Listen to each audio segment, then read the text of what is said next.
Channel. तो पिछले class में हमने देखा था कंसेप्ट्स ऑफ बेंडिंग स्ट्रेस, उसी को आज कंटिन्यू करेंगे और देखेंगे उसका इम्प्लीमेंटेशन हमारे एक्चुअल बेंडिंग स्ट्रेस के टॉपिक में। ठीक है, तो आज हमारा एक्चुअल में स्टार्ट हो रहा है बेंडिंग स्ट्रेस। तो सबसे पहला पॉइंट क्या देखिए, when some external transverse load act on a beam, the shear force SF and bending moment BM are set up at all sections of the beam. पता है आपको, सपोज कैंटिलीवर है, हमने उसमें ट्रांसवर्स लोड अप्लाई किया, उनके कारण क्या होगा, शियर फोर्सेस और बेंडिंग मोमेंट्स क्रिएट होंगे डिफरेंट डिफरेंट सेक्शन में, डिफरेंट डिफरेंट वैल्यूज आएंगी दोनों की। ओके, फिर क्या लिखा हमने, a beam section has to resist the action of BM and SF so induced and due to which the beam deforms. तो ये जो BM और SF जो इंड्यूस हुए हैं हमारे एक्सटर्नल लोड के कारण, ये जो बीम हमारा अब इनको क्या करेगा, वो रेजिस्ट करेगा। ठीक है, जिसके कारण से बीम बैंड होगी। ओके, क्योंकि देखिए हमने क्या दिखाया था आपको, जब हमारी बीम कब तक बैंड नहीं होगी, जब तक उसको कोई रेजिस्ट नहीं करेगा बेंडिंग मोमेंट को। तो सपोज कि हिंज है हमारा एक, ये वाला बीम ली मैंने, इसको हिंज कर दिया तो खाली लोड लगाया तो ये रोटेट होगा, बैंड नहीं होगा। क्यों नहीं हो रहा, क्योंकि ये हमारा जो सपोर्ट था ये इसको रेजिस्ट नहीं करता था बेंडिंग मोमेंट को। ठीक है, तो किसी भी सेक्शन पे हमारा MR नहीं आता था, मोमेंट ऑफ रेजिस्टेंस, वो बता दूँ क्या होता है। तो इसके कारण क्या होता था, ये बीम बैंड नहीं होता था, ये रोटेट हो जाता था। Okay sir, the process of bending will stop when it has set up full resistance to the bending moment and the shear force. Okay, तो कब स्टॉप हो जाएगी बेंडिंग हमारी, जब पूरा इसको रेजिस्ट कर देगा हमारा कोई लोड या मोमेंट, बेंडिंग मोमेंट और shear फोर्स को। ठीक है sir, the stress produced at the section two resist the bending moment is called bending stress. उसको क्या कहते हैं, इंड्यूस्ड इनडायरेक्ट नॉर्मल स्ट्रेस और लॉन्गिट्यूडिनल स्ट्रेस। ये सब चीज़ें हम पढ़ चुके हैं, बस आज एक बार ढंग से आप लिख लीजिए, तो ताकि जब भी आप रिवाइज करें इसको टॉपिक को, तो इन पॉइंट को जब पढ़ेंगे तो आपको सारा रिकॉल होता रहेगा जो हमने पढ़ा है। Okay, and that to resist the action of the shear force is called shear stress. इसको हम ट्रांसवर्स स्ट्रेस कहते हैं। जो आज हमारा टॉपिक है इसमें हम क्या पढ़ेंगे, खाली बेंडिंग स्ट्रेस के बारे में पढ़ेंगे। तो हम किसको इग्नोर करते हैं सर, शियर फोर्स को जीरो लेते हैं हमारे बेंडिंग स्ट्रेस वाले टॉपिक में। तो इसको क्या कहते हैं, प्योर बेंडिंग कहते हैं। उसी को हम आगे पढ़ेंगे, जो इसमें बेंडिंग स्ट्रेस में मेन हमारा प्योर बेंडिंग का केस होता है, शियर फोर्स को नेगलेक्ट करते हैं।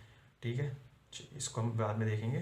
ओके, चलिए अगला पॉइंट देखिए, the bending moment BM at any section represents the resultant moment called the moment of resistance form due to two equal parallel opposite internal resisting forces developed above and below the neutral axis. ये cantilever भी में हमने moment लगाया sir, XX section का मैंने cross section बनाया और नीचे हाफ पार्ट ले लिया। तो आपको ये पता है कैसे आती हैं सब, इंटरनल, ये क्या है, T और C, internal resisting forces T और C, यही लिखा है मैंने।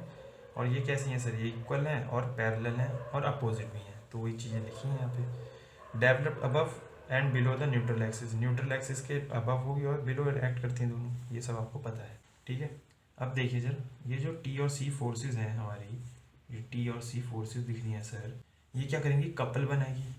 T और C देखिए कपल बना रही है ना, ये क्लॉकवाइज कपल बना रही है। इसको कपल क्या लीजिए, मोमेंट क्या लीजिए, तो मोमेंट ऑफ रेजिस्टेंस यही होता है जो कपल बनाते हैं हमारी T और C, मतलब इंटरनल रेजिस्टिंग फोर्सेस। ठीक है, तो ये हर सेक्शन में ऐसी बनाएगी MR की वैल्यू। ठीक है, तो आप जो, जैसे हम आपका बीम दे दी मैंने आपको, और सपोज कैंटिलीवर बीम दे दी और लोड लगा दिया, तो आप BMD बनाते हैं। तो डिफरेंट डिफरेंट सेक्शन के आपको पता है बेंडिंग मोमेंट आता है। तो वही बेंडिंग मोमेंट आपका इक्विलिब्रियम कंडीशन में जब हम देखते हैं, इक्विलिब्रियम कंडीशन में, तो वही किसके इक्वल आता है, मोमेंट ऑफ रेजिस्टेंस के। ठीक है, तो हमें डायरेक्ट यहाँ से कपल लेके नहीं देखना होता, हमें जो डायरेक्ट बेंडिंग मोमेंट आएगा हमारा BMD जो बनाए रखा है हमने, उससे जब कैलकुलेट करेंगे किसी भी सेक्शन पे, जो भी M आएगा वही हमारा मोमेंट ऑफ रेजिस्टेंस होता है। ठीक है, जो हम आगे इक्वेशन पढ़ेंगे बेंडिंग इक्वेशन, वहाँ पे आप देखेंगे जो M होता है ना, वो हमारा मोमेंट ऑफ रेजिस्टेंस ही होता है सर। ठीक है, क्योंकि ये दोनों इक्वल होते हैं इक्विलिब्रियम कंडीशन में। और ये भी देख लीजिए, हमने ये भी लिखवाया था कि M is should be less than equal to MR for safe bending condition. ठीक है, ये नहीं होगा तो ये बीम क्या हो जाएगी, हमारी ब्रेक हो जाएगी ड्यू टू बेंडिंग। ओके, तो यही मोमेंट ऑफ रेजिस्टेंस यहाँ पे मैंने डेफिनेशन में पूरा लिखा है। ठीक है, bending moment at any section, her section पे बेंडिंग मोमेंट रिप्रेजेंट क्या करता है, रिजल्टेंट मोमेंट को, जो कि कौन रिजल्टेंट मोमेंट कौन बना रहा है सर, ये T और C बना रहे हैं। ठीक है, वही मैंने यहाँ लिखा है। चलिए अब देखिए टी और सी को दोबारा से देखिए क्रॉस सेक्शन में, ये कमिंग आउट है ऊपर वाला above the neutral axis, coming out of the plane tensile है क्योंकि हॉगिंग है, सब चीज़ें आपको पता है करते हुए आए हैं। ये क्या है सर, गोइंग इन। तो ये रेजिस्टिंग फोर्सेस क्या कर रही हैं हमारी, बेंडिंग मोमेंट बना रही हैं या मोमेंट रेजिस्टेंस एम आर, और बेंडिंग स्ट्रेस भी बनाएगी। आपको इसका स्ट्रेस डिस्ट्रीब्यूशन पता है। ये क्या है हमारा इलास्टिक कंडीशन में, इलास्टिक बेंडिंग है, ठीक है, तब हमारा लीनियर बन रहा है, इसलिए कैसे बन रहा है लीनियर वो भी आगे हम पढ़ने वाले हैं। एक और पॉइंट देखिए सर, ये जो मैंने यहाँ पे लिखा है, जो ब्लू से लिखा है मैंने सर, वो मेरा क्या है, एक्चुअल क्रॉस सेक्शन है बीम का, ठीक है। जब आपने इसमें बेंडिंग मोमेंट लगाया तो टी और सी आए, इंटरनल रेजिस्टिंग फोर्सेस, जिसके कारण देखिए टी जो है हमारा coming out of the plane है और ये गोइंग इन सी। तो टी क्या करेगा, इसको ये ऐसे खींच रहा है, मान लीजिए पुल कर रहा है, पुल कर रहा है, तो ऊपर वाली लेयर्स जो होंगी न्यूट्रल एक्सिस से ऊपर ऊपर, वो सारी क्या होंगी हमारी कॉन्ट्रैक्ट होंगी। तो कॉन्ट्रैक्ट हो रही है तो देखिए ऐसे शेप हो जाएगा थोड़ा। और ये वाली क्या होंगी सर, ये नीचे से पुश कर रहा है तो ये एक्सपेंड होगी, ठीक है ना। ये ऐसे जब लोड लगा रहा है नीचे अंदर को, तो ये जो लेयर होंगी न्यूट्रल एक्सिस के बिलो वो एक्सपेंड होंगी। तो एक्सपेंड होगी तो सर ऐसे बनाएगा हमारा डायग्राम। तो ये जो ब्लैक से मैंने बनाया है सर, ये किसकी वजह से आता है, इसी को क्या कह रहे हैं हम, देखिए हम लोड ऐसे लगा रहे हैं और दूसरे डायरेक्शन में हमारा एक्सपेंशन या कंप्रेशन हो रहा है, तो ये पॉइजन रेशियो से आता है हमारा, पता है आपको। तो इसे कहते हैं पॉइजन इफेक्ट। तो due to Poisson effect the cross section of the beam is distorted, और ये कुछ आपको ट्रेपीजियम जैसा दिखेगा, रेक्टेंगुलर नहीं दिखेगा। लेकिन आपको पता है बेंडिंग स्ट्रेस जब कैलकुलेट करते हैं पॉइजन इफेक्ट को निगलेक्ट करते हुए चलते हैं, ताकि ये हमारा ट्रेपीजियम ना दिखे, रेक्टेंगुलर ही दिखे आफ्टर बेंडिंग। ओके चलिए सर अब देखते हैं थ्योरी ऑफ प्योर बेंडिंग या सिंपल बेंडिंग। ओके तो अब हम कंसिडर करेंगे कि हमारा खाली बीम में बेंडिंग मोमेंट आ रहा है, शीयर फोर्स नहीं आ रही है, तो शीयर स्ट्रेसेस तो इंड्यूस नहीं होंगे, उसको एक निगलेक्ट करते चलेंगे अगर, तो उस कंडीशन में कहेंगे प्योर बेंडिंग। इसका मतलब कि if shear force at any section of the beam is zero then it is in pure bending, ठीक है। तो बेंडिंग मोमेंट क्या आएगा, कांस्टेंट एक वैल्यू आएगी, और शीयर फोर्सेस और कोई भी फोर्स में रिएक्ट करेगी, तभी तो प्योर बेंडिंग बोल रहे हैं। खाली बेंडिंग मोमेंट आ रहा है, एक्सियल फोर्स नहीं आएगा, टॉर्शनल मोमेंट नहीं आएगा, तो ये सब जीरो होंगे, तो हमारा क्या है वो प्योर बेंडिंग कंडीशन है। ये हमारे होल बीम पे भी हो सकता है प्योर बेंडिंग, हर जगह शीयर फोर्स जीरो आ रहा है जब, तो जैसे कि एग्जांपल 1 खाली हमने मोमेंट लगाया एम, तो पूरे बीम में क्या आ रहा है, शीयर फोर्स जीरो, एसएफडी देख लीजिए बना के, तो जीरो आ रहा है। बीएमडी कैसा आएगा, कांस्टेंट आएगी वैल्यू, ठीक है। तो ये क्या है हमारा पूरे बीम में प्योर बेंडिंग है क्योंकि शीयर फोर्स जीरो है। इस कंडीशन में देखिए खाली बीसी पार्ट में हमारा शीयर फोर्स जीरो आ रहा है, एसएफडी बना के देखेंगे जो अगर, तो इसी पार्ट में हमारा क्या है कांस्टेंट बेंडिंग मोमेंट या फिर प्योर बेंडिंग, ठीक है, बीसी सेक्शन पे। तो खाली सेक्शन पे हो सकता है या पूरे बीम पे भी हो सकता है, और किसी पॉइंट पे भी होगा, वहाँ पे क्या आएगी मैक्सिमम वैल्यू आएगी, ठीक है। क्योंकि सपोज जहाँ पे शीयर, अगर मैंने शीयर फोर्स डायग्राम बनाया है, ऐसे बना दिया कुछ भी, यहाँ पे शीयर फोर्स वैल्यू जीरो है शीयर फोर्स की, ठीक है, सपोज ऐसे बना दी कुछ भी, तो ये क्या है यहाँ पे मैक्सिमम आती है बेंडिंग मोमेंट की वैल्यू BMD। ओके यहाँ पे क्या शीयर फोर्स जहाँ पे जीरो हो रहा है प्योर बेंडिंग, तो इसको इस पॉइंट को भी मैं कह सकता हूँ कि इस सेक्शन पे हमारा क्या होगा प्योर बेंडिंग होगी, ठीक है। चलिए लास्ट पॉइंट देखते हैं। देखिए ये हमारी कंडीशन किसकी, ऑर्डिनरी बेंडिंग वाली है। डायग्राम जो बनाया ब्लैक पेन से जो दिखाया मैंने कर्व से, वो मेरी ऑर्डिनरी बेंडिंग के कंडीशन होगी, मतलब कि हमारी प्योर बेंडिंग नहीं है। उस प्योर बेंडिंग मतलब कि शेयर फोर्सेज आ रही हैं तब हमारा ये ब्लैक वाला जो डायग्राम बनाया वो आ रहा है, लेकिन हम वो कंसीडर नहीं कर रहे हैं, शेयर फोर्स जीरो है। तो इसमें क्या होता है sir, shape does not change as no shear force is acting, shape change नहीं होगी, जो प्लेन है वो प्लेन ही रहेगा हमारे बेंडिंग होने के बाद। तो ये मैंने बेंडिंग के बाद दिखाया है, तो ब्लू पेन से ही रहेगा हमारा हमेशा, तो हमारा कैसा रह रहा है प्लेन सर्फेस ही रह रहा है, ठीक है। हमारा वॉर्पिंग या डिस्टॉर्शन नहीं हो रहा है किसी भी क्रॉस सेक्शन का, कोई सी भी क्रॉस सेक्शन ले लीजिए प्लेन ही रहेगा वो आफ्टर बेंडिंग। तो ये हमारी क्या है अजम्पशंस रहती हैं हमारी प्योर बेंडिंग की कंडीशन में। जो भी हमारा बेंडिंग अभी हम पढ़ने वाले बेंडिंग स्ट्रेस जो हमारा कैलकुलेट करेंगे सब इस चैप्टर में, वो हम सब प्योर बेंडिंग की कंसीडर करते हैं, ठीक है। तो उसी की मैं एजम्पशन लिखवाता हूँ, बहुत ही इंपॉर्टेंट होती है इस कंडीशन में हमारी एजम्पशंस। सारी एजम्पशंस देखते हैं क्या क्या है एक एक करके। चलिए सर अब देखते हैं assumptions of pure bending. Pure bending के इसमें एजम्पशंस क्या है, पहली है beam should be initially straight होना चाहिए सर, बीम इनिशियली स्ट्रेट है, तो ये देखिए कंडीशन ये मैंने बना दी है स्ट्रेट बीम, तो आपको दिख रहा होगा ये न्यूट्रल सरफेस है, पता है आपको, जहाँ पे बेंडिंग स्ट्रेस जीरो होती है। तो जहाँ पे ये न्यूट्रल सरफेस हमारा इंटरसेक्ट करता है क्रॉस सेक्शन को, वहाँ पे क्या बनता है हमारा न्यूट्रल एक्सिस, ये न्यूट्रल एक्सिस बन रहा है। और सेंट्रोइडल एक्सिस क्या होगी, जो सेंट्रोइड से पास करेगी।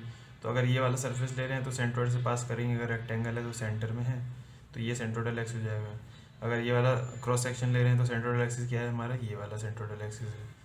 ठीक है, तो यहाँ इस केस में न्यूट्रल एक्सिस क्या होगा, सेंट्रोइडल एक्सिस के इक्वल होगा या सेम होगा, दोनों कोइंसाइड कर रहे हैं।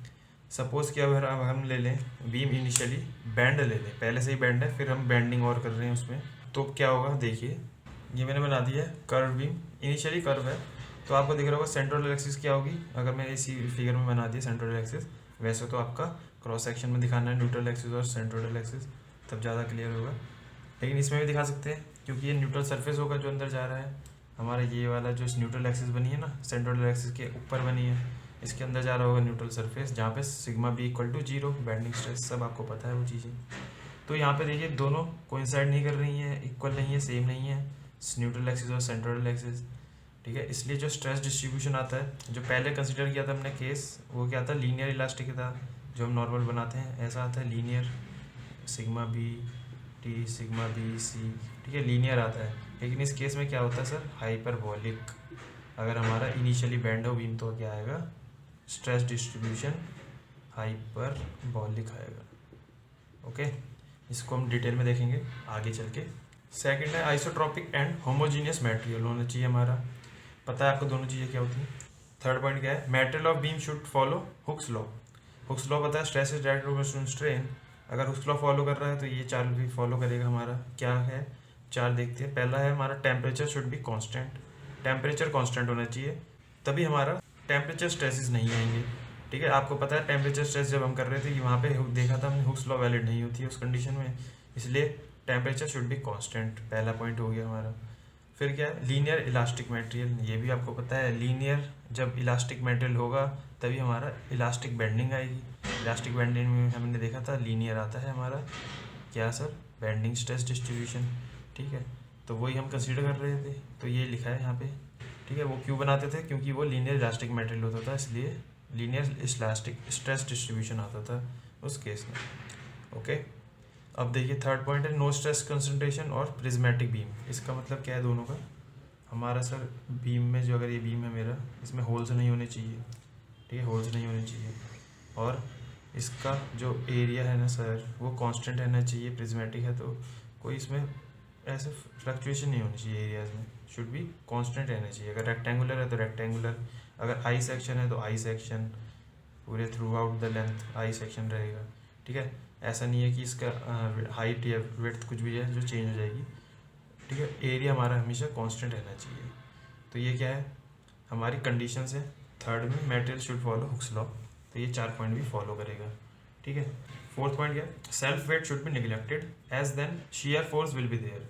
देखिए अगर हम सेल्फ वेट ले लेते हैं बीम का, सपोज कि ये बीम है मेरी, यहाँ पे मैंने लगा दिया मोमेंट, एक मोमेंट लगा दिया, तो आपको पता है जो रिएक्शन आएगी, फिक्स्ड एंड है यहाँ पे रिएक्शन आएगी। अभी तो यहाँ पे कोई लोड नहीं लग रहा है तो जीरो आएगी।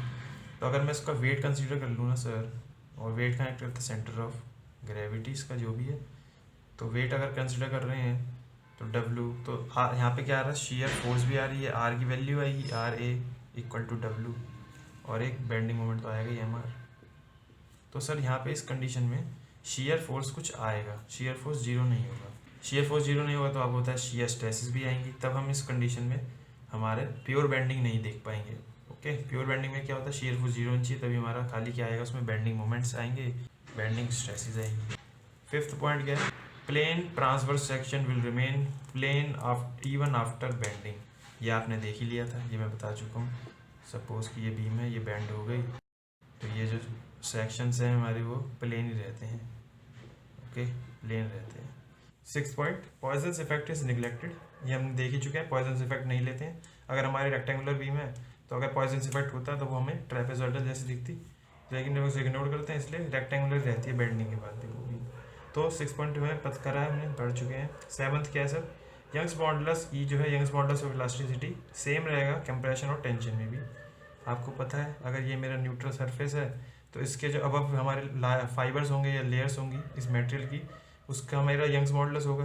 और क्योंकि वो ये इस किस में है सर, ये सपोज टेंशन में है, इसके अब टेंशन लग रही है और यहाँ पे कर लग रही है कंप्रेशन, तो जो इसके अबव होंगी वहाँ पे जो यंग्स मॉडुलस होगा वो सपोज मैं बोलता हूँ ई इन टेंशन, और इसको बोलता हूँ ई इन कंप्रेशन, तो दोनों इक्वल आएंगे सर ये इस केस में हमारे, ठीक है। ये एजम्पशन लेते हैं।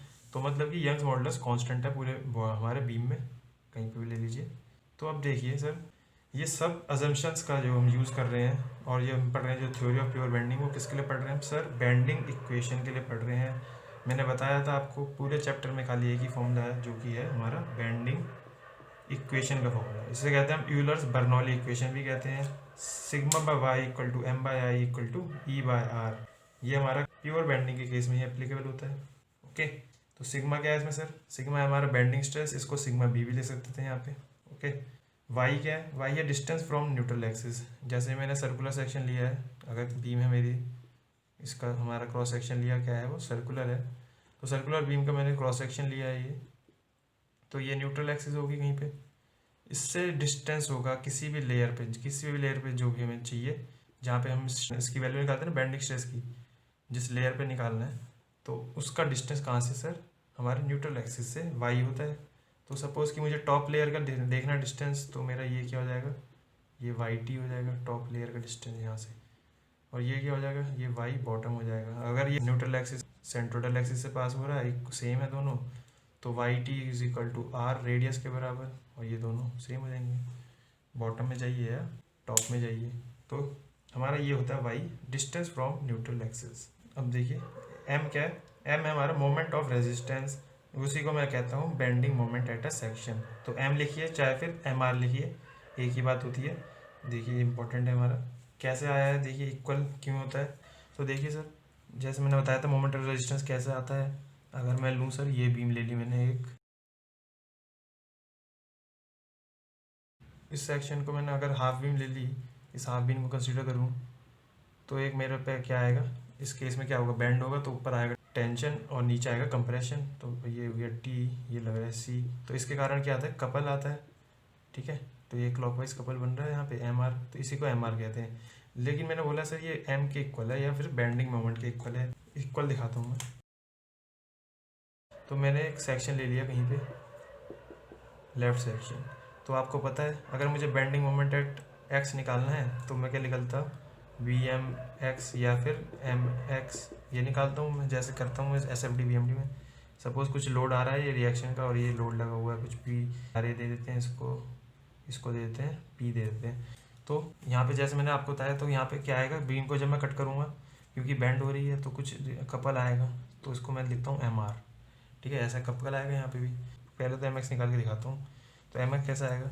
इसे बना दीजिए, लेफ्ट सेक्शन है क्लॉकवाइज, आर ए इंटू, ये सपोज़ कि कुछ भी एक्स है, ये सपोज एल था, तो ये एक्स माइनस एल, तो R A into X minus P into X minus L, ऐसे ले रहा हूँ एग्जाम्पल कुछ भी। ये एम एक्स का निकाला मैंने, bending moment about this x x section. तो सर यही तो मेरा इक्वल किसके है? जो एम आर लग रहा है। तो M R is equal to M X, जो कि क्या है? Bending moment. तो इससे मेरा पता चल जाता है कि बेंडिंग मोमेंट ही एट अ सेक्शन क्या होता है? मेरा मोमेंट ऑफ रेजिस्टेंस होता है। तो देखिए, तो ये तो एक सेक्शन में आया, सपोज ये सेक्शन में कट करा था हमने ये इसकी जगह, तो यहाँ पे भी तो ऐसे ही आएगा टी और सी। तो लेकिन हमें यहाँ पे एम आर आएगा, जो भी एम आर आएगा वो उसको कैलकुलेट यहाँ से करने की जरूरत नहीं है यहाँ, क्योंकि यहाँ में टी और सी देखने की जरूरत नहीं पड़ती है। हमें डायरेक्ट क्या देखना है? सो सर यहाँ पे बेंडिंग मोमेंट बनेगा इस डायग्राम में, हमारे बीम में, इस सेक्शन का हम ले लेंगे बेंडिंग मोमेंट, ठीक है। इस बेंडिंग मोमेंट ले लेंगे, वही जो बेंडिंग मोमेंट आएगा इस सेक्शन में, वही क्या आएगा? मोमेंट ऑफ रेजिस्टेंस, या फिर जो इक्वेशन में हमारा एम। ओके, तो डायरेक्ट ऐसे सॉल्व करेंगे। जिस भी सेक्शन का हमें निकालना होगा बेंडिंग स्ट्रेस, उसी सेक्शन पे हम ले लेंगे बेंडिंग मोमेंट, जो कि हम डायरेक्ट कैलकुलेट कैसे करते हैं पता है आपको? S F D B M D में देखा हमने कैसे कैलकुलेट करते हैं एम एक्स। तो सर मेन हमारा जो ये पढ़ते हैं हम हमारे बेंडिंग इक्वेशन, तो ये किसके लिए यूज़ होती है सर? ये होती है हमारी मैक्सिमम बेंडिंग स्ट्रेस निकालने के लिए, कि कहाँ पे मैक्सिमम बेंडिंग स्ट्रेस अगर हो रही है हमारे पूरे बीम में, तो उसको कैलकुलेट करने के लिए क्या करेंगे आप? तो ये बीम में आप फिर से देखिए, मैंने बोला हर सेक्शन में बेंडिंग मोमेंट आएगा डिफरेंट डिफरेंट, इसका मतलब ये एम हर सेक्शन में चेंज होएगा। तो जिस पॉइंट पे ये एम मैक्सिमम होगा, उस पॉइंट पे हमारा सिग्मा भी मैक्सिमम होगा, और उसी पॉइंट पे हमारा वाई भी मैक्सिमम होना चाहिए, ठीक है। तो सिग्मा बी के लिए मैक्सिमम के लिए क्या क्या चाहिए मुझे? एम मैक्सिमम चाहिए। तो एम मैक्सिमम देख लेंगे, अगर कैंटिलीवर है तो हमेशा यहाँ पे आएगा रिएक्शन में, आपको पता है यहाँ पे एम आर लग रहा है जो, यही मैक्सिमम आता है। जैसे कि इस कंडीशन में अगर लोड लगाया मैंने ऐसे, तो ये VMD ऐसे बन रहा था, यहाँ पे मैक्सिमम आ रहा है एम मैक्स। ओके, तो सिग्मा भी अगर मैक्सिमम निकाल रहे हैं मैक्सिमम बेंडिंग स्ट्रेस, तो एम भी मैक्सिमम लेंगे, जहाँ पे मैक्सिमम हो रहा है BMD बना के देख लेंगे, और वाई भी मैक्सिमम लेंगे। वाई मैक्सिमम मतलब कि टॉप लेयर या बॉटम लेयर जहाँ पे भी आ रहा है वाई मैक्सिमम वो ले लेंगे। आई तो हमारा फिक्स ही होता है। आई क्या है देखते हैं, वो भी आई है हमारा moment of inertia about NA, neutral axis के अबाउट मोमेंट ऑफ इनर्शिया। मैंने आपको बताया था कौन सी एक्सिस के अबाउट लेंगे मोमेंट ऑफ इनर्शिया। इसको कैलकुलेट करना भी आपको सिखा देंगे बाद में। ओके, ई क्या है हमारा यंग्स मॉडुलस ऑफ इलास्टिसिटी, आपको पता है जो हमारा कांस्टेंट रहेगा पूरे बीम के लिए। आर क्या है सर, रेडियस ऑफ कर्वेचर। तो ये सब चीज़ें हमारे बेंडिंग इक्वेशन में जो खाली कब एप्लीकेबल होते हैं हमारी प्योर बेंडिंग के केस में। ओके, चलिए सर अब देखते हैं कि हमारे बेंडिंग इक्वेशन से कैसे कैसे क्वेश्चन आ सकते हैं। पहला टाइप है मैक्सिमम बेंडिंग स्ट्रेस निकालो, सिंपल है, ऐसे क्वेश्चन आते हैं गेट में। सेकंड है डिज़ाइन, मतलब मशीन डिज़ाइन में कैसे आएंगे, उसमें आएंगे अलाउएबल लोड निकालो या डायमेंशन निकालो। ओके, अलाउएबल लोड मतलब कितना हम लोड लगा सकते हैं जब तक हमारा बीम जो है फेल ना हो ड्यू टू बेंडिंग। डायमेंशंस आपको पता है कि जो बीम की होगी उसके डायमेंशन निकालोगे, आपको गिवन होगा स्ट्रेंथ और जो भी है लोड गिवन होगा सब कुछ, हम आगे देखेंगे। थर्ड टाइप का क्वेश्चन कैसे बन सकते हैं, उसमें आएगा सर आपके क्रिटिकल पॉइंट या रीजन वाला जो क्वेश्चन होते हैं। क्रिटिकल पॉइंट बीम में कहाँ पे होगा क्रिटिकल पॉइंट या रीजन। ओके, तो इसमें क्या होता है, हम क्या चेक करते हैं, इसमें कंबाइंड स्ट्रेस चेक करते हैं, जो सबसे ज़्यादा जहाँ पे होगी मतलब सबसे ज़्यादा वीकर सेक्शन है वहीं पे चांसेस ज़्यादा हैं कि वहाँ से फेल हो। तो इसमें टोटल स्ट्रेस जो हम निकालेंगे, टोटल स्ट्रेस निकालेंगे, तो इसमें इंक्लूड क्या होगा सर, इसमें बेंडिंग स्ट्रेस और शीयर स्ट्रेस भी आएगा अगर हम बीम ले रहे हैं। ठीक है, बीम की बात कर रहे हैं अगर हम, ठीक है, ये लोड लगाया हमने, तो ये बीम है अगर हमारी, तो किस पॉइंट पे या किस रीजन पे या सेक्शन पे हमारा स्ट्रेस जो है वो सबसे ज़्यादा होगी, मैक्सिमम होगी, वहाँ पे क्या होगा हमारा क्रिटिकल पॉइंट आएगा। ये भी निकालना सीख लेंगे क्रिटिकल पॉइंट, या फिर नॉर्मल हम खाली स्ट्रेस बताएंगे टोटल स्ट्रेस कितनी होगी, टोटल स्ट्रेस किसी पॉइंट पे। ठीक है, वो पॉइंट कहीं पे भी हो सकता है, सपोज ये बीम है, ये बहुत ही इंपॉर्टेंट होगा ये वाला थर्ड वाला। ठीक है, सारे डाउट इसके आपके क्लियर हो जाएंगे यहाँ पे। तो ये कहीं पे भी किसी पॉइंट पे भी अगर आपको स्ट्रेस निकालना है, किसी पॉइंट पे भी, टॉप फाइबर पे हो, बॉटम फाइबर हो, किसी फाइबर पे भी हो, उसकी वैल्यू निकालनी है हमें स्ट्रेस की, तो हम कैसे निकालते हैं वो सब चीज़ हम देखेंगे बाद में। ओके, चलिए आगे बढ़ते हैं। पहला पार्ट देखते हैं हमारा जो कि है मैक्सिमम बेंडिंग स्ट्रेस, मतलब कि हमें निकालना है सर सिग्मा बी मैक्सिमम निकालना है। ओके, तो इसको निकालने के लिए हम ये दो टर्म का यूज़ करेंगे बेंडिंग इक्वेशन के, sigma B by Y equal to M by I. Okay, तो सर यहाँ से हमारे पे क्या बनेगा, sigma B is equal to M y by I. तो इस इक्वेशन का या इस फॉर्मूले का यूज़ करके हम निकालेंगे मैक्सिमम बेंडिंग स्ट्रेस। इस फॉर्मूले को आपको पता है क्या कहते हैं, बेंडिंग स्ट्रेस फॉर्मूला या फिर फ्लेक्सुरल फॉर्मूला। और कभी कभार क्वेश्चन में बोल देता है कि बताइए ये मॉड्यूलस ऑफ रप्चर क्या होगा, तो मॉड्यूलस ऑफ रप्चर से आपको समझ लेना है, आपको यूनिट भी दी होगी कि इस यूनिट में बताइए, उसमें यूनिट पता है आपको, मॉड्यूलस ऑफ रप्चर क्या होगी सर, न्यूटन पर मीटर स्क्वायर, मतलब कि स्ट्रेस निकालना होता है, मॉड्यूलस ऑफ रप्चर मतलब कि स्ट्रेस। ओके, फ्लेक्सुरल स्ट्रेस बोल देगा तो तब भी सिग्मा बी निकालना है आपको, तो मॉड्यूलस ऑफ रप्चर निकालना है, क्वेश्चन में बोलेगा तो सिग्मा बी निकालना है। ओके, क्योंकि मॉडुलस ऑफ इलास्टिसिटी पता है आपको यूनिट क्या होती है, न्यूटन पर मीटर स्क्वायर, उसमें भी यही होती है, तो वही सब चीज़ है। तो ये हो गया हमारा, इस फॉर्मूले का यूज़ करेंगे मैक्सिमम बेंडिंग स्ट्रेस निकालने के लिए। तो अब ये निकालेंगे कैसे सर सिग्मा बी मैक्स, तो इसके लिए हमें तीन चीज़ें चाहिए होंगी। क्या क्या चाहिए होंगी सर, एक चाहिए होगा एम मैक्स, ओके, एक चाहिए होगा वाई मैक्स, मैक्सिमम निकालेंगे तो सब चीज़ें मैक्सिमम जो ऊपर है न्यूमरेटर में है, और आई एन ए तो कॉमन होगा, तो इसको ना तो कम ज़्यादा कुछ नहीं कर सकते, आई एन ए तो आपका फिक्स है सर, एक बीम का तो फिक्स ही रहेगा आई एन ए। ठीक है, एक ही बीम की बात करते हैं, तो एम मैक्स वाई मैक्स और आई एन ए निकालना है। आई एन ए आपको मैं इस चैप्टर के लास्ट में सिखाऊंगा निकालना, क्योंकि इसका यूज़ आएगा शियर स्ट्रेस में भी, जहाँ पे हम पोलर मोमेंट ऑफ इनर्शिया देखेंगे। ओके, तो एम मैक्स और वाई मैक्स देखते हैं सर कैसे होगा। इसके लिए हम क्या लेंगे सर, एक एग्जांपल से समझते हैं। तो ये एक बीम है, इस पे मैंने लगा देता हूँ ओवर एंटायर लेंथ एक यूडीएल डब्ल्यू न्यूटन पर मीटर। ओके, तो ये लेंथ है इसकी एल, ये यूडीएल हो गया। अब हमें निकालना मैक्सिमम बेंडिंग स्ट्रेस बताना है कहाँ पे होगा। तो मुझे क्या क्या चाहिए होगा, एम मैक्स और वाई मैक्स। और इसका मैं क्रॉस सेक्शन बता देता हूँ। ये रेक्टेंगुलर है, गिवन है मुझे, तो इसको आपको पता है इसका, ये देखिए ये मुझे दिया होगा, ये क्या है सर, ये विड्थ होगी बी, विड्थ है ये बी क्या है, विड्थ। और ये जो होगी इसमें हम क्या बोलेंगे, हाइट नहीं बोलेंगे, इसमें बोलेंगे हम थिकनेस, हाइट बोल सकते हैं या थिकनेस होगी बेसिकली आपको जो गिवन होगा क्वेश्चन में। तो ये है थिकनेस, इसको मतलब हम एच, टोटल एच। तो ये आपको पता है ये सेंट्रोइड से पास होगी, इसकी क्रॉस सेक्शन है ना, क्रॉस सेक्शन है ये। ओके, तो न्यूट्रल एक्सिस होगा वो आपको पता है। ये जो होगा टॉप फाइबर का डिस्टेंस फ्रॉम न्यूट्रल एक्सिस, ये क्या है h/2, और ये क्या है बॉटम फाइबर का distance from neutral axis h/2। आपको पता है वाई मैक्सिमम क्या होता है सर, वाई मैक्सिमम इज, या तो वाई टॉप निकालो, मतलब कि distance of top fibre from neutral axis. Maximum कहाँ पे होगा डिस्टेंस न्यूट्रल एक्सिस से, टॉप या बॉटम पे ही होगा कहीं पे, तो वाई टॉप होगा। इसमें केस में क्या है, दोनों सेम है, या वाई बॉटम, या दोनों सेम है इस केस में, इसलिए जो वैल्यू क्या है h/2। तो ये आ गया वाई मैक्स, तो ये तो आ गया सर। अब मुझे निकालना है बेंडिंग मोमेंट मैक्सिमम। उसके लिए हम क्या करेंगे सर, SFD BMD बनाएंगे। SFD BMD आपको पता है, चलिए यहाँ बनाते हैं। कैसा बनेगा इसका SFD डायरेक्ट आपको पता है, बनाते हुए हम, ये ऐसे बनेगा सर SFD। BMD आपको ऐसा बन जाएगा। यहाँ पे जो ये वैल्यू है, यहाँ पे ये मैक्सिमम, ये क्या है वैल्यू उसकी, V 0 है, शीयर फोर्स 0 है, और यहाँ पे ही क्या होता है फिर बेंडिंग मोमेंट मैक्सिमम।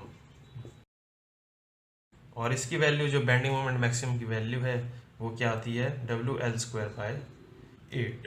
किस कंडीशन में, जब यूडीएल लगाओ over entire length. Okay, maximum bending moment की वैल्यू आ गई WL²/8। अब देखिए सर, ये फॉर्मूला हम तभी अप्लाई कर सकते थे जब हमारा प्योर बेंडिंग का केस हो, प्योर बेंडिंग। और प्योर बेंडिंग कहाँ पे हो रही है, ये सेंटर पे हो रही है, यहाँ पे प्योर बेंडिंग है। ओके, इसलिए हम ये फॉर्मूला लगा सकते हैं। तो ये sigma B maximum is equal to क्या हो जाएगा, M max Y max by I N A. अब यहाँ देखिए सर, ये एम मैक्स को मैंने लिखा है एम आर के इक्वल। एम आर मतलब क्या होता है, मोमेंट ऑफ रेजिस्टेंस। मैंने बताया था एम लिखिए एम आर लिखिए, हमारा सेम ही रहेगा फॉर्मूले में। तो क्योंकि जो वैल्यू होती है एम की, वो एम आर जब भी सेक्शन में कट करेंगे तो सेम ही आएगी, M equal to M R आएगी। सर मैंने एक और लिखा था M is less than equal to M are.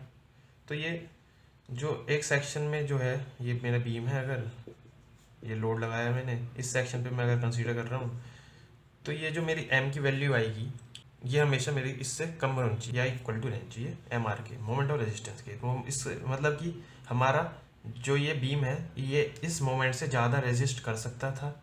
Okay, लेकिन हमने लोड कम ही लगाया, इसलिए ये एम कम आ रहा है हमारा।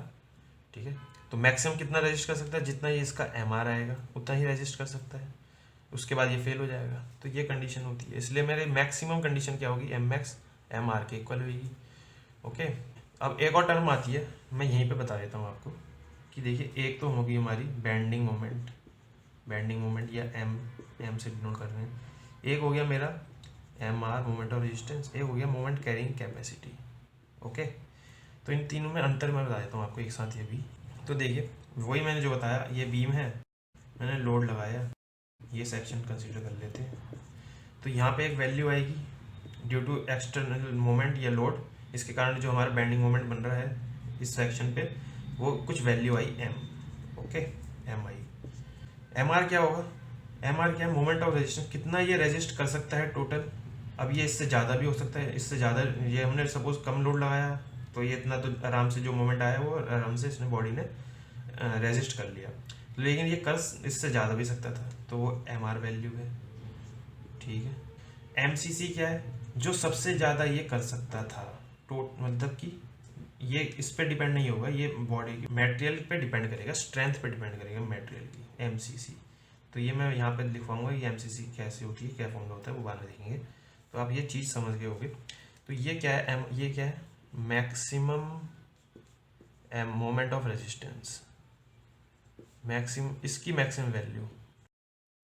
ठीक है। तो इसलिए ये सब चीज़ें इंटरचेंजेबल होती है। अब एम लिखिए, एम आर लिखिए, एम सी सी एक ही चीज़ होंगी, लेकिन इसका माइन्यूट सा डिफरेंस होता है इन सब में, वो आपको मैंने बता दिया क्या होता है। ओके, बहुत इंपॉर्टेंट चीज़ है ये, कंफ्यूज आते हैं लोग। एम आर और M C C. Maximum moment of resistance, तो क्या इसको हम और क्या कहते हैं इसको, moment carrying. M C C मतलब क्या है, मोमेंट कैरिंग कैपेसिटी। जो एम सी सी मैंने शॉर्ट में लिख दिया, moment carrying capacity of a beam. Okay sir, वापस आते हैं अपने क्वेश्चन पे जो हम निकाल रहे थे। सिग्मा बी मैक्सिमम ये निकाल रहे थे, एम मैक्स निकाल लिया, वाई मैक्स निकाल लिया, आई एन ए आपको निकालना आ जाएगा। इस केस में क्या होगा, इस केस में बता देता हूँ। अगर ये ऐसे है ना, ये बी है, ये एच है, तो आई एन ए आएगा आपका एन ए के about moment of inertia B H cube by 12। Okay sir, तो ये हो गया हमारा, इसमें सब फॉर्मूला डाल लेंगे, आपका सिग्मा बी मैक्सिमम आ जाएगा। तो ये था हमारा पहला टाइप मैक्सिमम बेंडिंग स्ट्रेस निकालने का। सेकंड है हमारा डिज़ाइन वाला। तो इसमें हमें क्या गिवन होता है सर, इसमें हमें जो गिवन होगा, स्ट्रेंथ, बीम की स्ट्रेंथ गिवन होगी, स्ट्रेंथ गिवन होगी। स्ट्रेंथ से आप क्या समझते हैं, किस फॉर्म में दिया होगा स्ट्रेंथ। सर ये दिया होगा हमें sigma Y T, sigma U T, या फिर सिंपल सिग्मा वाई या सिग्मा यू, ऐसे दिया होगा। तो ये सब क्या है सर, ये हमारी क्या स्ट्रेंथ है बीम की। तो ये है यील्ड टेंसाइल स्ट्रेंथ, ये है अल्टीमेट टेंसाइल स्ट्रेंथ। ये क्या है, यील्ड स्ट्रेंथ, और ये अल्टीमेट स्ट्रेंथ। इसी को मैं क्या लिखता हूँ सर, सिग्मा परमिसिबल, मतलब कि मैक्सिमम स्ट्रेस ये इतनी झेल सकता है, इससे ज़्यादा आपने स्ट्रेस लगाई तो ये बॉडी क्या हो जाएगा, फेल।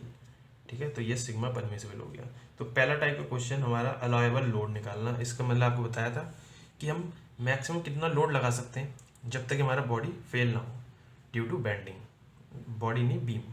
तो हमारा कंसेप्ट कौन सा आएगा, देखिए सर, सिग्मा बी मतलब हमारा जो मैक्सिमम है जो बॉडी में इंड्यूस हो रहा है ड्यू टू लोड, वो कितना हो सकता है, सिग्मा परमिसिबल से कम या फिर उसके बराबर, मैक्सिमम वैल्यू उसके बराबर रहेगी। तो हम कितना ले सकते हैं maximum bending stress, sigma B max हम कितना ले सकते हैं, सिग्मा परमिसिबल की जितना। ओके, ये हम ले सकते हैं। आपको सिग्मा बी मैक्स पता है क्या होता है, सिग्मा बी मैक्स, तो ये हो जाएगा। अब देखिए सिग्मा बी मैक्स की जगह मैं क्या डाल दूंगा, सिग्मा परमिसिबल। तो यहाँ से मेरा, मुझे तो निकालना है अलाउएबल लोड, लोड निकालना है ना। पहला टाइप क्या है, अलाउएबल लोड, ये निकाल रहे हैं हम अलाउएबल लोड। तो मैक्सिमम मोमेंट निकालेंगे, मोमेंट से हमारा लोड इनटू डिस्टेंस, वहाँ से लोड आएगा अलाउएबल लोड। तो मैक्सिमम कितना हम लगा सकते हैं मोमेंट, वो क्या है, इससे आएगा परमिसिबल से, सिग्मा परमिसिबल इनटू, इसको मैं लिख दूंगा आई एन ए, आई है ये भी, ऑन वाई मैक्स।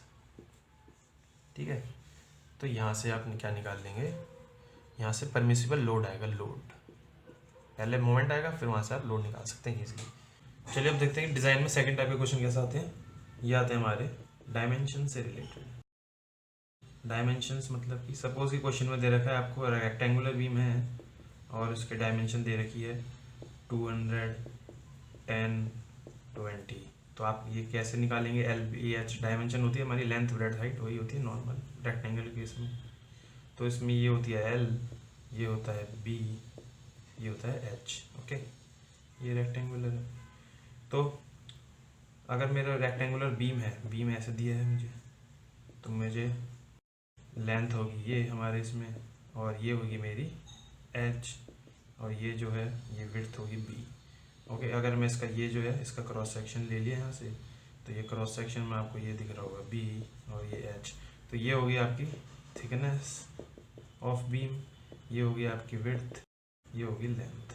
ठीक है सर, तो यही मतलब क्वेश्चन में हमें निकालना है। चलिए अब वो देखते हैं कि कैसे निकालेंगे। तो आपको पता है सिग्मा बी मैक्स, तो मुझे अगर डायमेंशन निकालनी है तो ये दो अननोन है यहाँ पे, मैं इसको एक सिंगल टर्म में ले लेता हूँ, क्योंकि यहाँ पे भी इसमें डायमेंशन आ रही है कोई, और इसमें भी डायमेंशन आएंगी। ठीक है सर, तो इसको मैं कंबाइंड में लिख देता हूँ, उसको क्या कहते हैं, उसको मैं लिख देता हूँ सर ZNA, यही बहुत इंपॉर्टेंट है हमारे सर। इसको क्या कहते हैं, सेक्शन मॉड्यूलस, ZNA से डिनोट करते हैं। इसका फॉर्मूला क्या हो जाएगा, I N A by Y max, I by Y max. Okay sir, ये हो गया हमारे सेक्शन मॉडुलस। यूनिट्स आ जाएगी इसकी आपकी मीटर क्यू, अगर मीटर में ले रहे हैं दोनों। तो ये है हमारे सेक्शन मॉडुलस। ये सेक्शन मॉडुलस क्या होता है, ये क्या रिप्रेजेंट करता है सर, ये लिख लीजिए, represent the strength of the section. Therefore इसको क्या कहते हैं हम, बेंडिंग स्ट्रेंथ भी कहते हैं इसको, और या फिर फ्रैक्चरल स्ट्रेंथ, एक ही बात है। सेक्शन मॉडुलस को ये भी कह सकते हैं। तो जेड एन अगर हम इंक्रीज करते हैं तो ये क्या होगा, इन्वर्सली प्रोपोर्शनल है बेंडिंग, मैक्सिमम बेंडिंग स्ट्रेस से। तो सिग्मा बी मैक्स क्या हो जाएगा sir, decrease. Sigma B max degree मतलब कि maximum induced bending stress decrease हो रही है। तो ये देयरफॉर फेलियर क्या हो जाएगा sir, decrease. Chances of failure will decrease, मतलब कि जिसका ज़्यादा होगा जेड एन, जिस बीम का, उसमें चांसेस क्या होगी, कम होगी due to failure due to bending. Okay sir, हमने देखा था M C C, moment carrying capacity, जो कि क्या होता है maximum moment of resistance M R. इसकी वैल्यू क्या आ जाएगी सर, जो मैक्सिमम वैल्यू हो सकती है आपकी किसकी सर, सिग्मा बी मैक्स की मैक्सिमम वैल्यू क्या हो सकती है, मैक्सिमम वैल्यू हो जाएगी सिग्मा परमिसिबल। तो ये हो जाएगा यहाँ पे sigma permissible into Z N A हो जाएगा, आई बाय वाई है। तो ये आ गया आपका मैक्सिमम मोमेंट ऑफ रेजिस्टेंस या फिर moment carrying capacity of a beam. एक और चीज़ देख लीजिए कि हमने देखा था एम मैक्स या फिर एम आर, जो इक्वल होते हैं दोनों, उसकी वैल्यू कैसे निकालेंगे सर, सिग्मा बी मैक्स। ये क्या है सर, ये है मैक्सिमम बेंडिंग मोमेंट जो कि लोड के कारण आ रहा है, हमारे एक्सटर्नल लोड के कारण। ओके, ये हो जाएगा sigma B maximum into Z N. चलिए अब आगे बढ़ते हैं। चलिए सर अब देखते हैं कुछ इंपॉर्टेंट टर्म्स जो आने वाले चैप्टर्स में यूज़ होने वाली है, जैसे कि डिफ्लेक्शन और स्ट्रेन एनर्जी वाले टॉपिक में। पहला है ई आई होता है सर फ्लेक्सुरल रिजिडिटी, जो हमारा बेंडिंग में यूज़ होने वाला है। डिवाइड बाय लेंथ से कर देंगे ई आई को, तो ई आई बाय एल क्या हो जाएगा हमारा, फ्लेक्सुरल स्टिफनेस हो जाएगा। Similarly A is equal to axial rigidity और A E by L is equal to axial stiffness, ये हमने पढ़ रखा था प्रीवियस चैप्टर में, ए ई बाय एल का यूज़ हुआ था, याद होगा तो आपको। सिमिलरली जी जे क्या होता है सर, टॉर्जनल रिजिडिटी, जो आपका टॉर्जन वाले चैप्टर में यूज़ होगा, और जी जे बाय एल होता है टॉर्जनल स्टिफनेस। ए जी होता है हमारा शेयर रिजिडिटी और ए जी बाय एल होता है शेयर स्टिफनेस। तो ये चार टर्म्स हैं आपको जो याद रखनी है। देखिए रिजिडिटी से मतलब क्या होता है, जो बॉडी ज़्यादा रिजिड होगी उसमें कम डिफॉर्मेशन होगा जब हम लोड अप्लाई करेंगे। ओके, सिमिलरली स्टिफनेस, जैसा कि आपको स्प्रिंग का स्टिफनेस पता है, लोड बाय डिफ्लेक्शन, जो ज़्यादा स्टिफ होगी बॉडी उसमें डिफॉर्मेशन कम होगी, बस फॉर्मूले में डिफरेंस है, डिवाइड बाय लेंथ कर देते हैं इसमें। चलिए अब देखते हैं नेक्स्ट पॉइंट। ई आई को इंक्रीज करेंगे तो जेड एन ए इंक्रीज होगा, क्योंकि आई इंक्रीज हो रहा है। ओके, तो जेड एन ए मतलब सेक्शन मॉडुलस इंक्रीज हो रहा है, सेक्शन मॉडुलस इंक्रीज हो रहा है तो एम सी सी मतलब कि मोमेंट कैरिंग कैपेसिटी इंक्रीज होती है, क्योंकि ये भी डायरेक्टली पोर्शन होती है सर आपकी जेड एन ए पे, देखा था आपने फॉर्मूला। अब देखिए ई आई एन ए इंक्रीज हो रहा है, मतलब कि हमारी रिजिडिटी इंक्रीज हो रही है, रिजिडिटी इंक्रीज हो रही है मतलब बीम ज़्यादा रिजिड है टुवर्ड्स डिफॉर्मेशन, इसलिए बेंडिंग उसमें क्या होगी, कम होगी। तो बेंडिंग कम है इसलिए बेंडिंग स्ट्रेस कम आ रही है, इसलिए चांसेस ऑफ फेलियर क्या हो जाएगी, कम हो जाएगी। तो जितना ज़्यादा ई आई होगा वो उसलिए उतना हमारा अच्छा रहेगा बीम। और लास्ट है स्लोप पर डिफ्लेक्शन भी क्या हो जाएगा सर, कम हो जाएगा उसमें। अगला point, section modulus should be considered in design of beam based on strength criteria.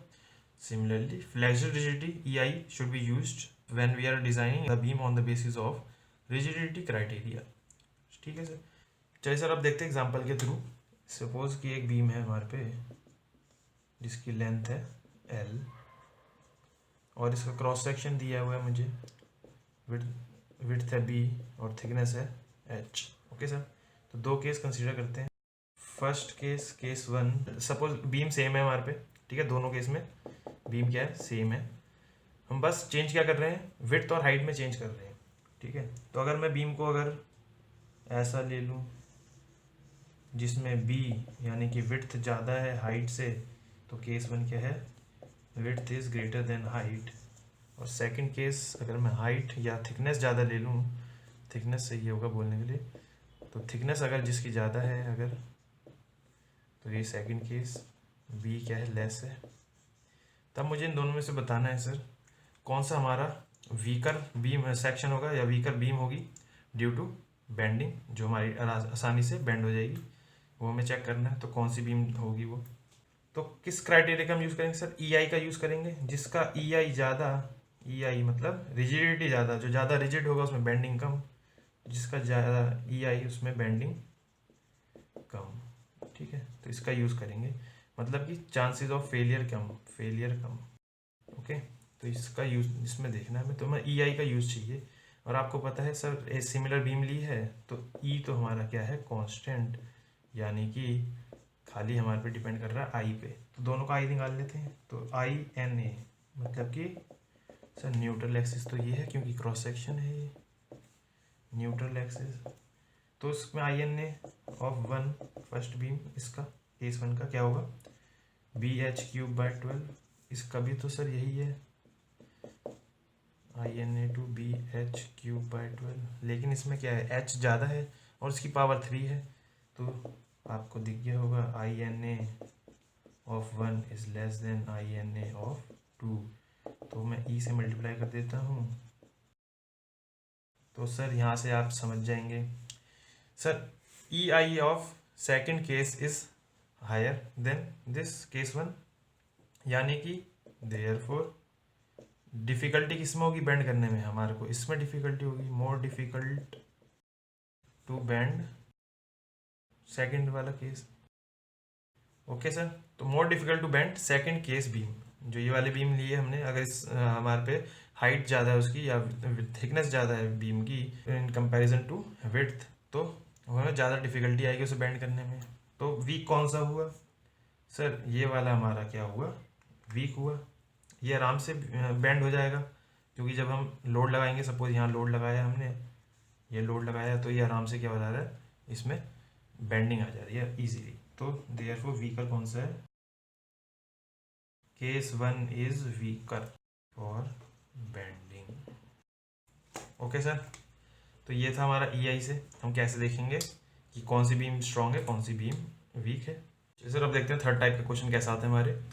तो stress at any point on a beam निकालना है हमें, किसी पॉइंट पे बेंडिंग स्ट्रेस, अभी तो हम बेंडिंग स्ट्रेस कंसीडर करेंगे खाली, शियर स्ट्रेस को अभी नहीं निकालेंगे, लेकिन मैं हिंट दे दूंगा कि कैसे निकालेंगे वो भी, ठीक है। तो टोटल स्ट्रेस एक तरीके से हम निकाल रहे हैं, total stress at a point, जब हमें निकालना हो किसी पॉइंट पे बीम पे। तो कंसीडर करते हैं एग्जांपल के थ्रू, एक यूडीएल दिया है पूरे लेंथ पे हमारे और सिंपली सपोर्टेड रेक्टेंगुलर बीम है।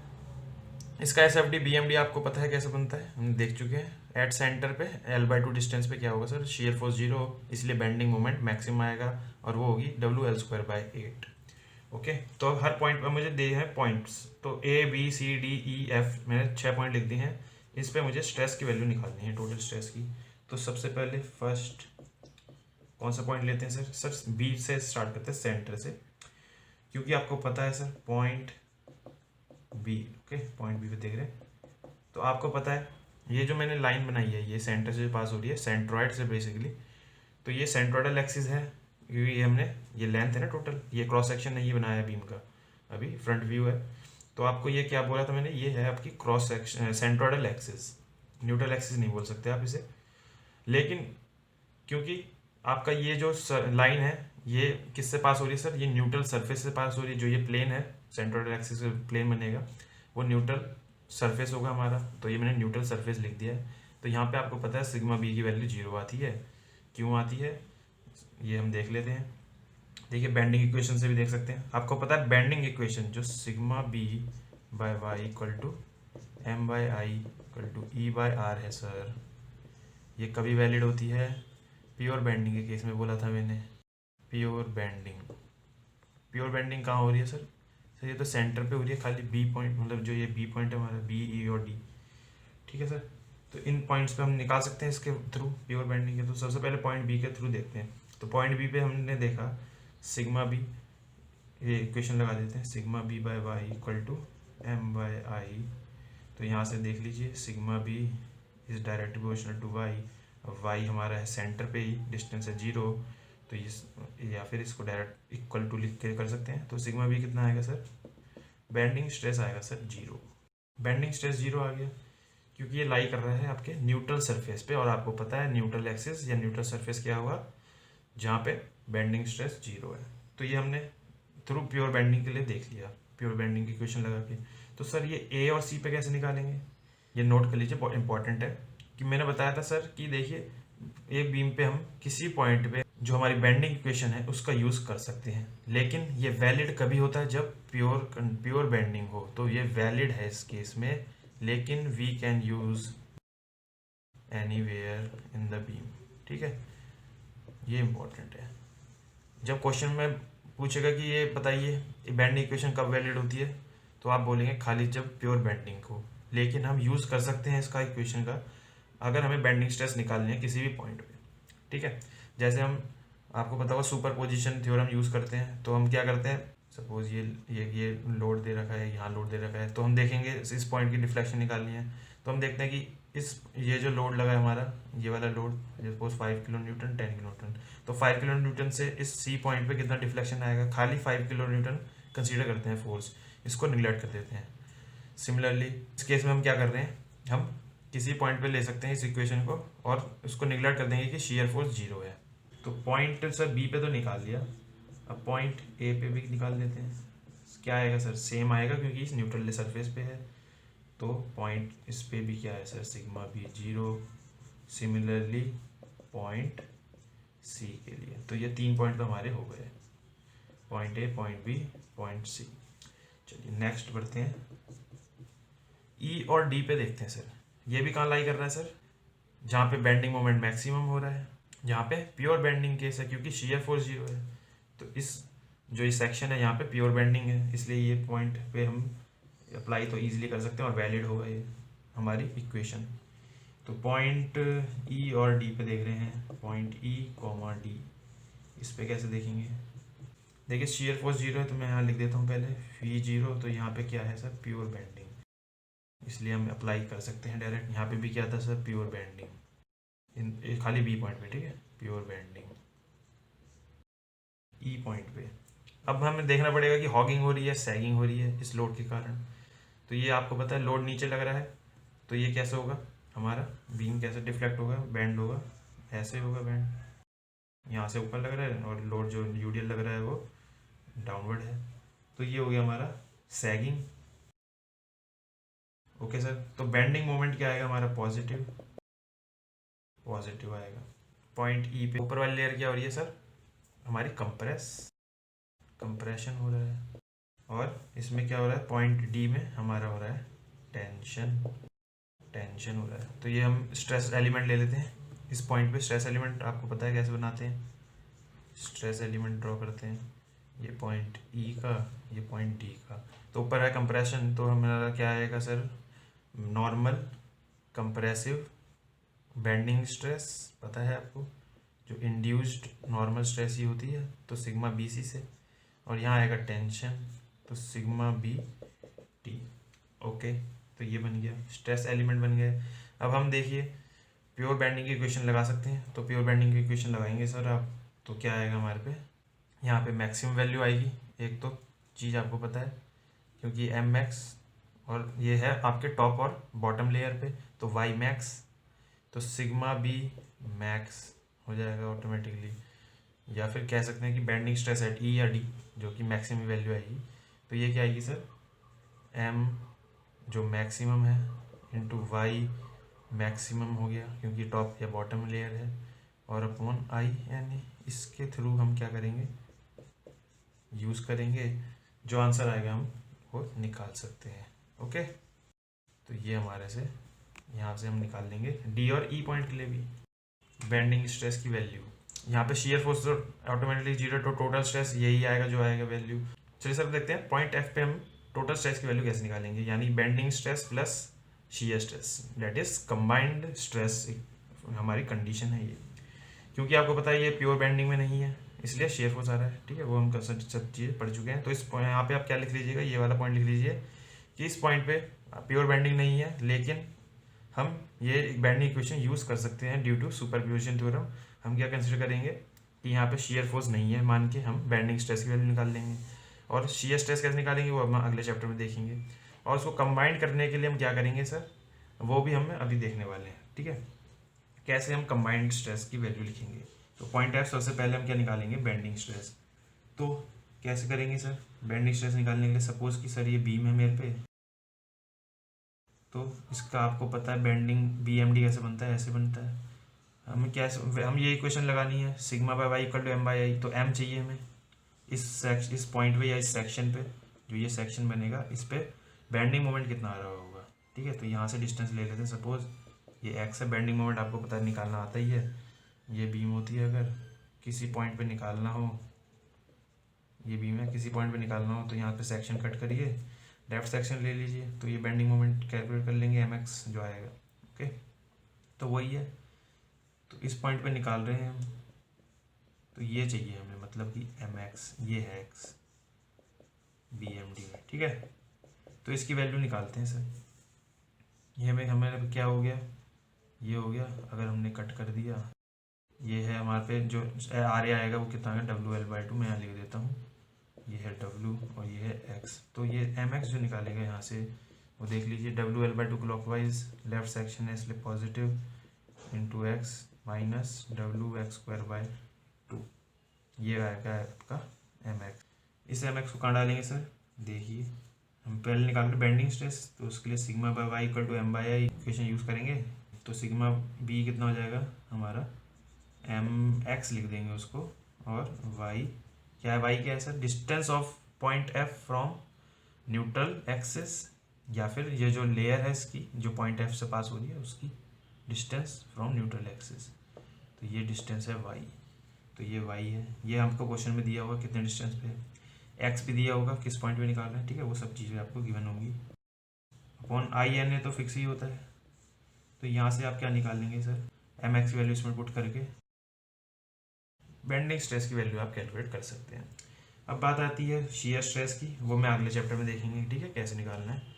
सपोज कि आपने शियर स्ट्रेस की वैल्यू निकाल ली, तो आप क्या करेंगे, ऐड कर सकते हैं क्या आप, bending stress plus shear stress कर सकते हैं? नहीं सर, वो गलत होगा, डायरेक्ट ऐड नहीं कर सकते, क्योंकि आपको पता है हम क्या यूज़ करेंगे, बहुत ही इंपॉर्टेंट कंसेप्ट जो पढ़ चुके हैं, मोहर सर्कल।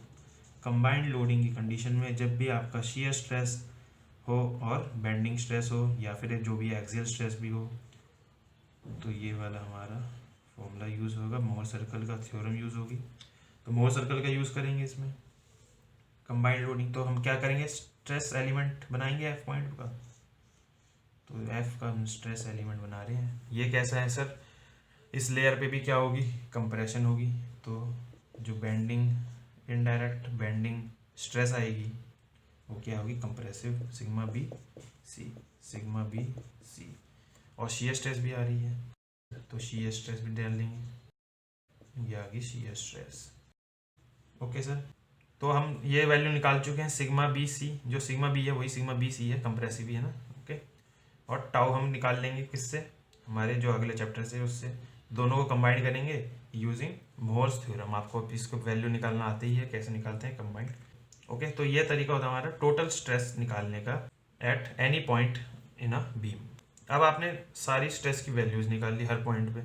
अब इन पॉइंट्स में से आपको क्या निकालना है सर, क्रिटिकल सेक्शन कौन सा होगा, क्रिटिकल सेक्शन या क्रिटिकल पॉइंट, जो भी पूछा हुआ आपको क्वेश्चन में, वो कैसे निकालेंगे, जहाँ पे भी मैक्सिमम स्ट्रेस होगी इंड्यूस, वो क्या होगा हमारा क्रिटिकल होगा, वहाँ पे फेलियर की चांसेस क्या होंगी, फेलियर इंक्रीजेस, वहाँ पे चांस क्या होगी, हायर होगी।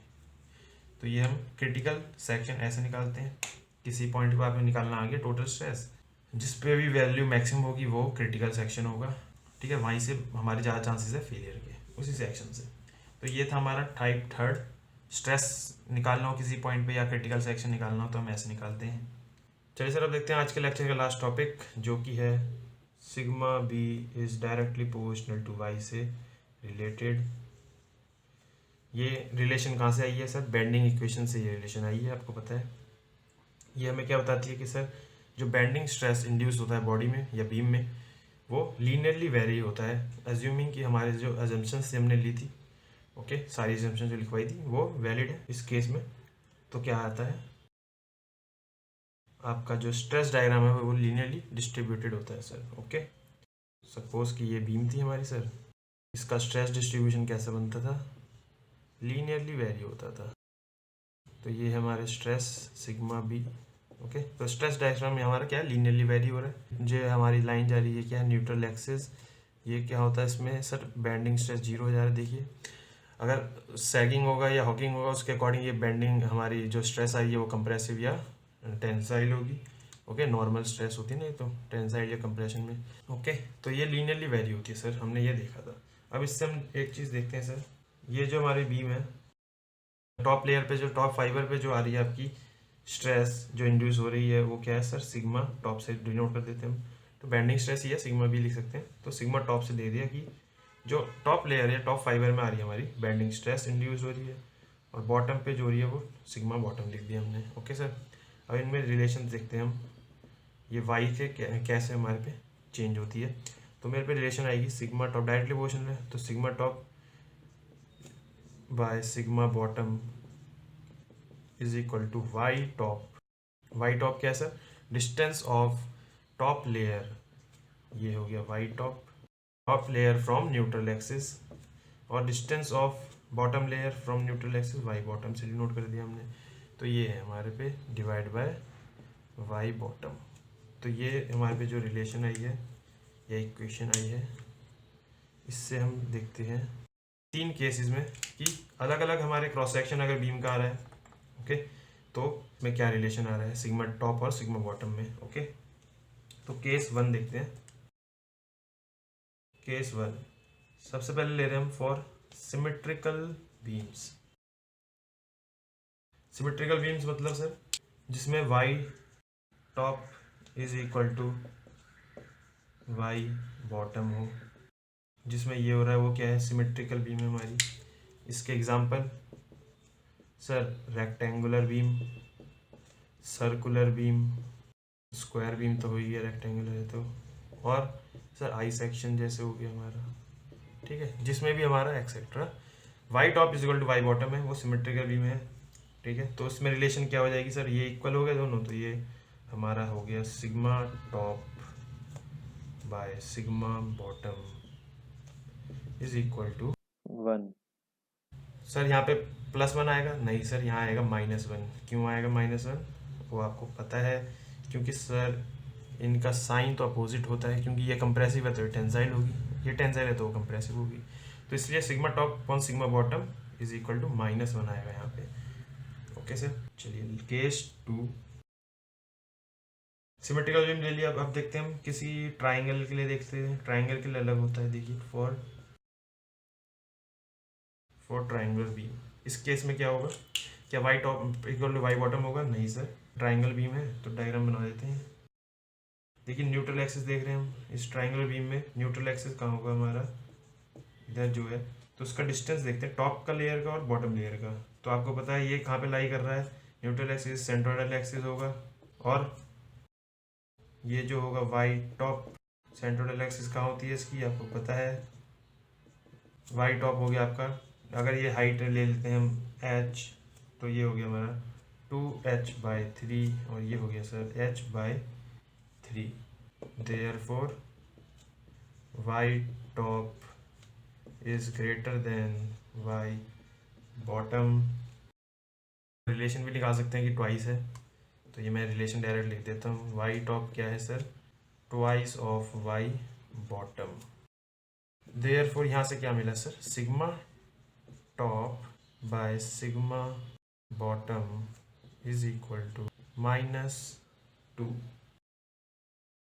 चलिए सर अब देखते हैं केस 3 फॉर टी सेक्शन। इसमें क्या कर रहे हैं सर, सपोज टी सेक्शन की एक बीम बना देते हैं। ये बीम है हमारे पे, आपको पता है न्यूट्रल एक्सिस कहाँ से पास होगी sir, neutral axis passes through centroidal axis, और सेंट्रोइडल एक्सिस कहाँ पे होती है सर, जहाँ पे ज़्यादा एरिया तो होगा। उसके पास होगी सर, टॉप में ज़्यादा है तो ये हमारा पता है हमें कि ये ऊपर ज़्यादा होगी। तो डिस्टेंस जो होगा न्यूट्रल एक्सिस का, ये सेंट्रल एक्सिस का, Y top from top fibre, वो क्या होगा सर, कम होगा रेदर देन वाई बॉटम, क्योंकि ये ऊपर होगी तो ये क्लोजर होगी इसके टॉप फाइबर के रेदर देन बॉटम फाइबर, तो वाई बॉटम ज़्यादा हो गया, इसलिए वाई बॉटम इसमें क्या होता है sir, greater than Y top.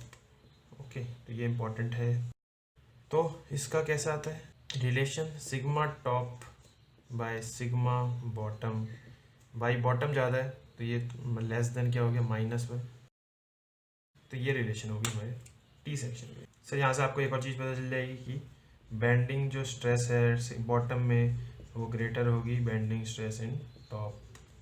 Okay sir, तो ये जो लीनियर इसका डिस्ट्रीब्यूशन बनता है बनेगा तो लीनियर वैल्यू है sigma B is direct proportional to Y, लेकिन जो डिस्ट्रीब्यूशन आएगा वो कैसे बनेगा सर, बॉटम में ज़्यादा स्ट्रेस आ रही है तो ये हो गया, न्यूट्रल एक्सिस अपवर्ड शिफ्ट हो गई है थोड़ी, तो ये यहाँ से ये देखिए ये सपोज की न्यूट्रल एक्सिस है मेरी, तो ये हो गया सिग्मा टॉप, ये हो गया सिग्मा बॉटम, तो ये ज़्यादा है हमारा मैक्सिमम है, बॉटम लेयर पे मैक्सिमम स्ट्रेस आ रही है हमारी। ओके, तो सपोज कि एक क्वेश्चन मैं बोल देता हूँ यहाँ पे कि एक बीम है हमारी, ये बीम बना दी मैंने कैंटिलीवर बीम, इस पे यूडीएल लगा है सर। ओके, ये मुझे बोल दिया कि ये जो बीम है ये टी सेक्शन है, तो क्रॉस सेक्शन कैसा है इसका टी, तो ये हमारा ऐसा होगा कुछ। अब आपको बताना है इसमें क्रिटिकल रीजन या क्रिटिकल पॉइंट कहाँ होगा बीम में, क्रिटिकल पॉइंट कहाँ होगा बीम में, ये बताना है। क्वेश्चन आ गया तो कैसे निकालेंगे सर मैंने बताया मैक्सिमम बेंडिंग स्ट्रेस देखते हैं क्रिटिकल पॉइंट के लिए। मैक्सिमम बेंडिंग स्ट्रेस कहाँ पे इंड्यूस हो रही है सर, बॉटम पे इंड्यूस हो रही है, तो बॉटम लेयर पे तो होगा। अब ये सेंटर पे होगा, इधर होगा, ये कैसे होगा सर, आपको ये भी पता है फिक्स्ड एंड पे हमारा क्या होगा क्रिटिकल पॉइंट होगा, क्यों sir, as maximum bending moment will occur at this point. M maximum कहाँ पे आ रहा है हमारा, यहीं पे आएगा, देख लीजिएगा। तो सिग्मा बी मैक्स जो वैल्यू आएगी वो यहाँ पे आएगी, सबसे मैक्सिमम किस पॉइंट पे आएगा सर, ये इस पॉइंट पे आएगा, ये जो बॉटम पे है और फिक्स एंड की तरफ है। ओके सर, तो यहाँ पे क्या आएगा क्रिटिकल पॉइंट, तो यहीं पे ज़्यादा फेलियर होगा, चांसेस ऑफ फेलियर क्या होगी यहाँ पे हायर होगी।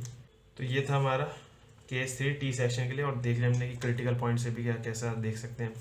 ओके सर, तो ये था आज का टॉपिक जो हमारे गेट के एग्ज़ाम के पॉइंट ऑफ व्यू से देखें अगर हम, तो ये जो हमने आज के लेक्चर में देखे हैं टॉपिक सारे ये इंपॉर्टेंट थे, क्वेश्चन मेनली इनसे आते हैं। लेकिन अगर टफ एग्ज़ाम आया, पेपर थोड़ा टफ बना, तो जो अगले लेक्चर में पढ़ेंगे हम उसमें से भी क्वेश्चन आ सकते हैं।